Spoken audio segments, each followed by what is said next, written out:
Have you pretend I've made you a great offer, and I've told you that you could pick any one of your classmates, and you now know each other probably pretty well after being here for a while.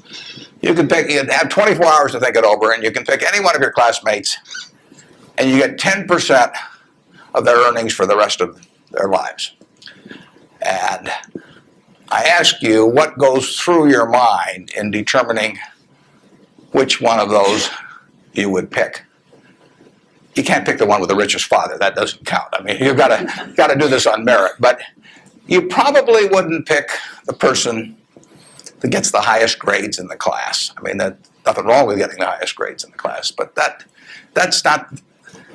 isn't going to be the quality that sets apart a big winner from the rest of the pack. Think about who you would pick and why. And I think you'll find when you get through, you'll pick some individual. You've all got the ability. You wouldn't be here otherwise. You've all got the energy. I mean, you've got, the initiative is here. The intelligence is here throughout the class. But some of you are going to be bigger winners than others. And it gets down to a bunch of qualities that, interestingly enough, are self-made. I mean, it's not how tall you are. It's not whether you can kick a football 60 yards. It's not whether you can run the 100-yard dash in 10 seconds. It's not whether you're the best-looking person in the room.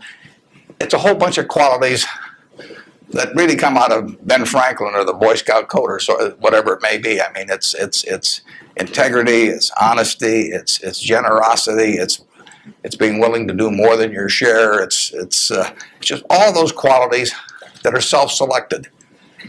And then if you look on the other side of the ledger, because there's always a catch to these, free gifts and genie jokes. So you also have to, and this is the fun part, you also have to sell short one of your classmates and pay 10% of what they do. So who do you think is going to do the worst in the class? This is way more fun. And think about it again. And again, it isn't the person with the lowest grades or anything of the sort.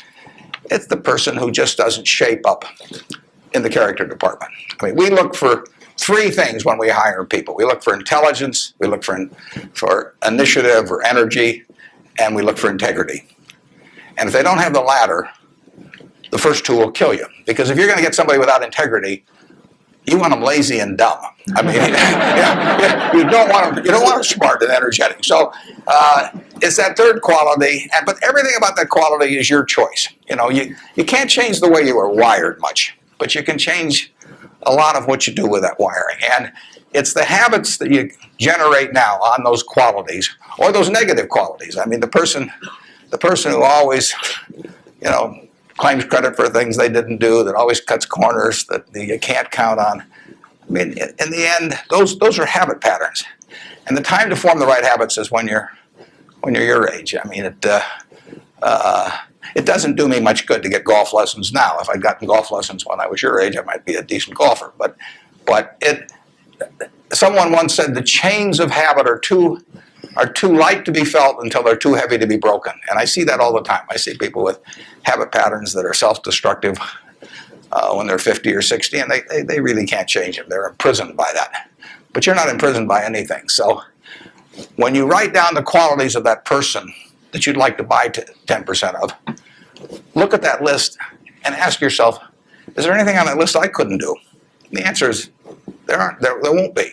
And when you look at the person you sell short, and you look at those qualities that you don't like, if you see any of those in yourself, egotism, whatever it may be, selfishness, you can get rid of that. I mean, that is not ordained.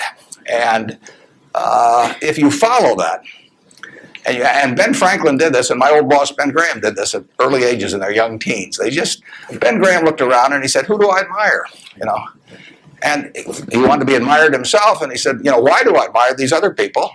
And he said, if I admire them for these reasons, maybe other people will admire me if I behave in a similar manner. And he decided what kind of a person he wanted to be.